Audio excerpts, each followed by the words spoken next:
Welcome to this episode of Heffron on History. Today we're going to talk about the almost assassination of President-elect Abraham Lincoln. Now, most people know about the assassination of Abraham Lincoln right at the end of the Civil War. But did you know there was an attempt on his life before he ever became president? And thus, the essential question will be, how did an attempt on the life of Abraham Lincoln before he was president almost change history? This time on Heffron on History.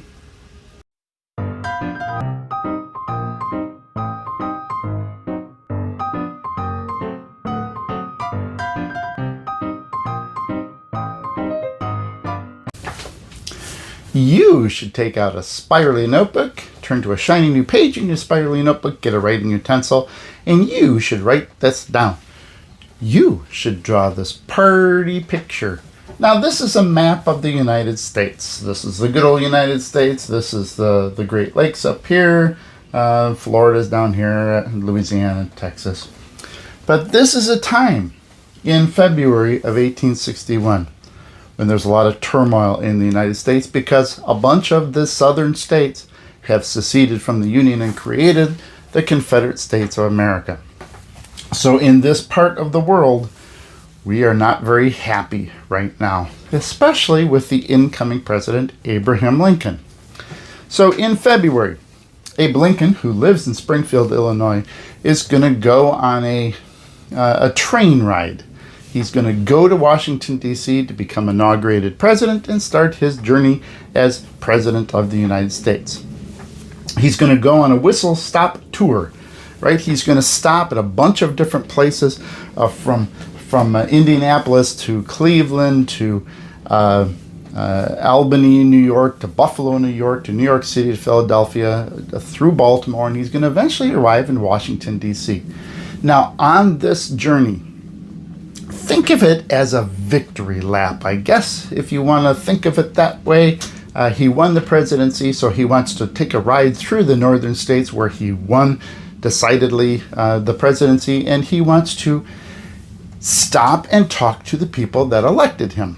Now, there's a couple of things he's trying to accomplish here. He's trying to meet the people. He is trying to write his inauguration speech. What is he going to say when he stands up there and he becomes the president, right? Takes the oath of office and he becomes president. What is he going to say?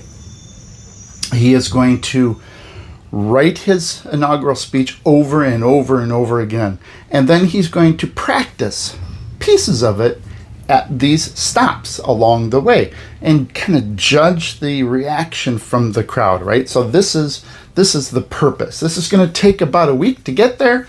There's not a lot of people with him, and there is an attempt on his life. There's a series of attempts on his life. He's on a train.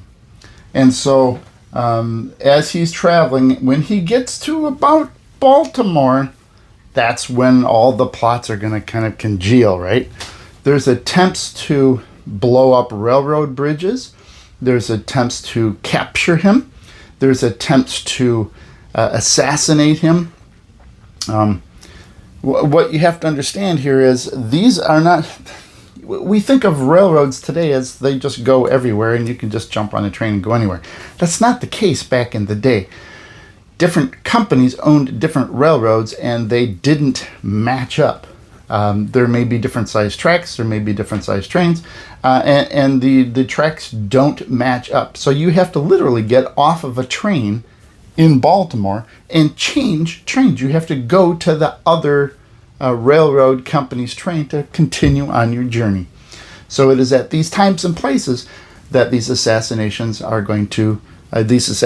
plots are going to take hold. So, more information in a second. So here's how some of the plots unfold. There's a man by the name of Samuel Felton. Samuel Felton owns a railroad that Lincoln is going to be using to get to Washington, D.C. Right? His railroad is going to end at Baltimore, and he hears a rumor that there is a plot to blow up his bridges, right along the journey, destroy his railroad bridges in order to take out the train that Lincoln is riding on. So this guy is not necessarily a Lincoln fan, but he wants to protect his bridges. So he gets a hold of the only private investigation company there is in the United States. Alan Pinkerton is the head of it, the Pinkerton Agency. And he hires him to investigate, find out if this is really going to happen. Because if this is going to happen, we have to do something, because this is my bridge. I don't want my bridge getting destroyed. So Alan Pinkerton gets involved to investigate this, and sure enough, there are several plots to blow up bridges. Alan Pinkerton gets involved in this project. He positions his agents at the bridges to make sure there's nobody there, to make sure that the train can safely pass. And at some point, he finds out there's even a bigger plot afoot called the Baltimore Plot. And so he races to get to the train to warn President Lincoln, President-elect Lincoln, that there's an assassination plot afoot, right? Alan Pinkerton is not necessarily a big Lincoln fan, so neither one of these guys are really big Abraham Lincoln fans. However, he wants to protect his railroad. He's in it for the money, for the glory of doing this. It's his business. So now we have two new guys involved in this story. Pinkerton, by the way, is going to travel all the way to Washington with Lincoln at this point, right? Once he gets involved, he's going to get on the train. He's going to stay on the train with Lincoln.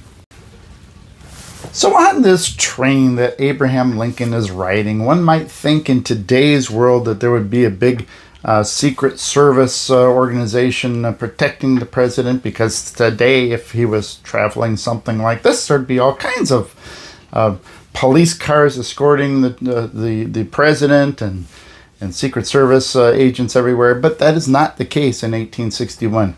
Even though the country has ripped itself apart, Abraham Lincoln is going on this journey pretty much just as an individual, right? The only people on his train, this is Abe Lincoln and his wife, Mary Todd Lincoln. They're two boys, and Ward Hill Lemon. Now, this guy is Lincoln's good friend and a self-appointed bodyguard. He has one person on the train with him for the bulk of this journey. Soon to be added to this is America's foremost detective, Alan Pinkerton. He owns the only private investigation company in the country at the time, for a reason we'll get to in a minute. But this is it. There's some local politicians who ride with him through their state. But this is pretty much it. There's no police force. There's really nobody there to protect the president. The Baltimore Plot is actually a series of plots that are being created by different groups of people, but they have the same plan. They know that in Baltimore, Abraham Lincoln has to get off of train A, the train he's been traveling on, and get on to train B. He's either going to have to get into a carriage, they're going to have to pull the train car that he's traveling on. He has to go through town, and he is going to, at that point, be vulnerable. So the main plot, the Baltimore Plot, is headed by a man named Cipriano Ferrandini, and he's a very angry man, and he's going to try and assassinate the president, right? And so this is the Baltimore Plot. While he's at his most vulnerable, people are going to try to assassinate him.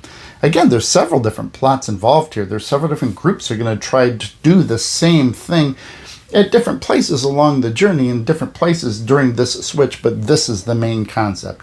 The Baltimore Plot. Assassinate him when he is most vulnerable. This is how Lincoln escaped this assassination plot, and actually he gets ridiculed for doing this, right? He's on train A, and train A is going to come to Baltimore, and he's going to have to switch to the regular train, as I had already explained. But what they come up with is a pretty ingenious plot. Instead of doing this in Baltimore, they actually stop at the previous stop And instead of a layover, you've probably been involved in a layover if you've ever flown anywhere. You know that you have to, when you land at one airport, you have to wait a while, right? Maybe you have to wait an hour or two before the next plane takes off. That's called the layover. Well, he has a similar thing on these train journeys, right?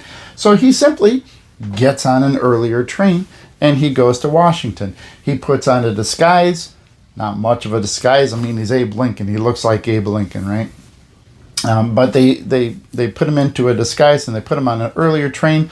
So by the time the Baltimore Plot is ready to spring, he's already been through Baltimore. He's already in Washington, D.C. by the time the Baltimore Plot unfolds. The interesting part of this story, on the regular train, his wife is on the regular train. The people that were traveling with him, the very small group of people who are traveling with him, are still on the regular train.